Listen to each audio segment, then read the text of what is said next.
Just letting you guys know that today's video is sponsored by Loot Crate.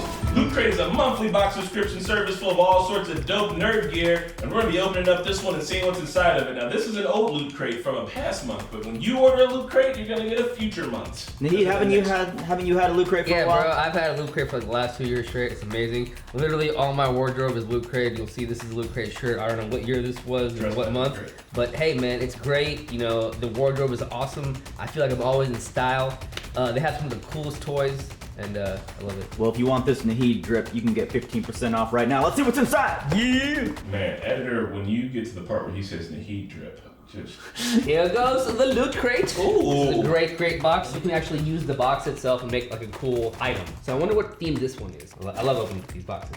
Yay, it's the cereal box one. So there is an awesome Bugs Bunny Looney Tunes shirt. It's an XL. Hey, ready, baby. Every Loot Crate comes with a pin, and Rana collects the crap out of these. We have like tons of these. This is the older Loot Crate. If you sign up with Normies 15 discount code, you will get 15% off. And you'll get the next month's one that I'm probably also excited about. The holidays are coming around, guys. You could just get that certain nerd in your life a Loot Crate for their holidays, honestly. The best box out there is probably Loot Crate for monthly ones, period, hands down. So please use our code, which is right here, right below. Please use it. Get yourself a monthly box. I'm telling you, you're not gonna regret it. Like, this is, I love it. I love Loot Crate. All right, everybody, back to the show. Peace. So man, I don't want to be that guy, bro, but y'all let me have these Bugs Bunny socks because I got to mention, you know, whatever I'm just saying. Go for it. I want this pin.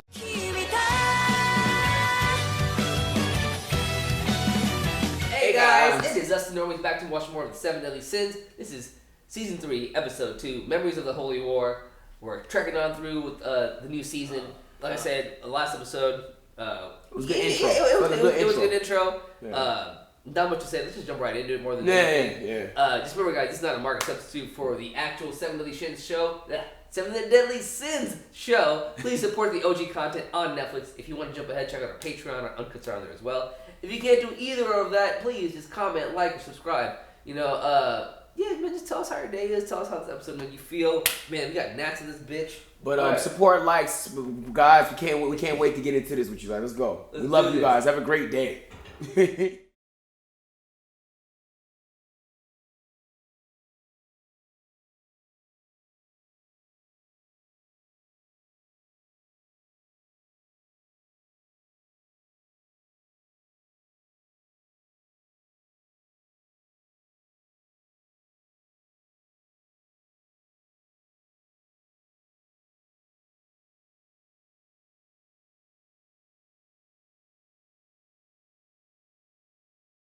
He took over.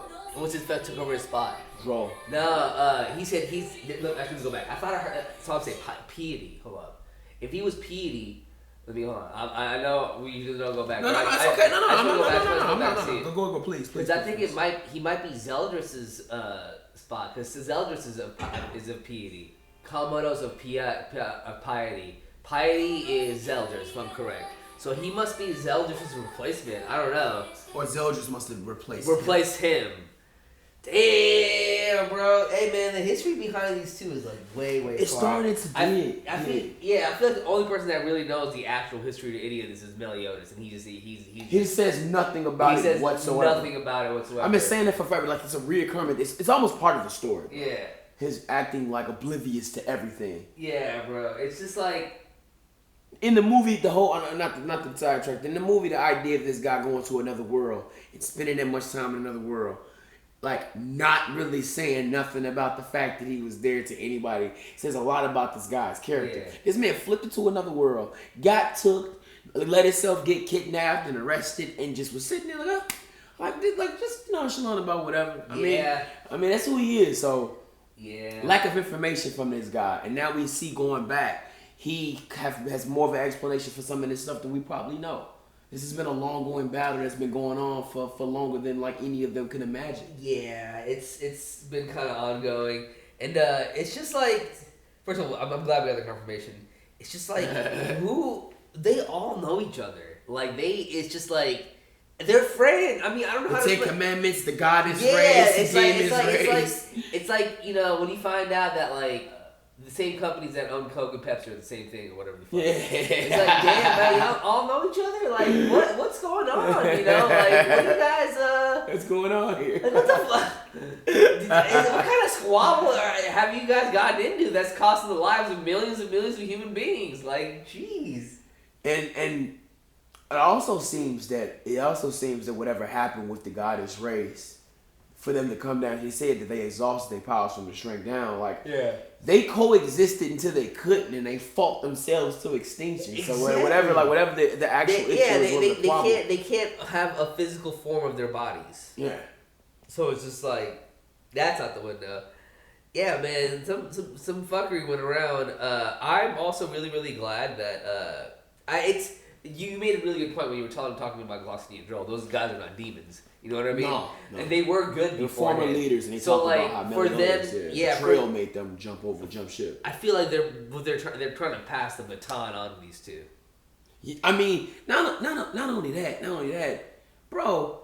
They know what they did was wrong. Like they say when we made the decision we had to, and then now things have changed, and they feel like this is gonna give them light on their new path of trying to walk the right life. They used to be former kings and queens, man. So I mean, to be honest with you, man, I really hope that they find something in this, and I hope that we find more power and strength for our clique. If King can really be the king that he is, because when we first got introduced to the 7 deadly sins, we had the first impression. Yeah, King was that dude, but like he's kind of not. He's not, but in reality, his potential is through the roof. Oh yeah, he's the fairy king. If he can do what we just watched, Saturday for me, bro. Gloxinia. It's a hate, but it's one of the androgynous characters. I swear to God. I don't know if it's like a girl or whatever, but it's a he. It is a he, because Droll definitely just said he. He's very king too, so. Yeah. But no, yeah, you're right, bro. Man, let's just see. So right now, those two are there. They're trying to. They're basically going through the trial that everybody went through. This is their trial, and I feel like they're gonna get that baton passed on to them after this. Get that power up, and if anything, bro, they're about to learn some shit about Meliodas, bro. They're about to go up and be like, bro, you can start talking. No, I think not learn something. I think King might have confirmation about something. Gotcha. Because King has a lot of bad blood with Meliodas. Yeah. Even in the sense in when she was like, I didn't want to see him die, but hey, we still had question marks about that guy. Yeah. And now I think he's gonna actually live through some and see some of these things. Mm-hmm. Now he's gonna maybe go back to his captain with a different appreciation, hopefully. I agree. Or more understanding. Meliodas is still petty for not telling him, but But it is what it is, man. This is history that's long far gone. We got 3,000 years of history, man. My goodness. For real. But anything else, bro? No. I'm really looking forward, like I said, to seeing some of the history of the 10 Commandments, seeing why these guys made their individual decisions to take part on the journey to take out the goddess race and eventually turn their sights on Meliodas. So I would like to hear the stories, man. We heard some of it, when Esterosa came in, Meliodas, and my man was emotional about this. He was talking about how he loved him. I looked up to you. You were the guy that I wanted to be, and this is where we're at. And he sat there and intimately stabbed all his hearts, giving my man's eye contact. I just want to hear these stories, man, and that's what I'm saying. Stuff like that is why I like anime.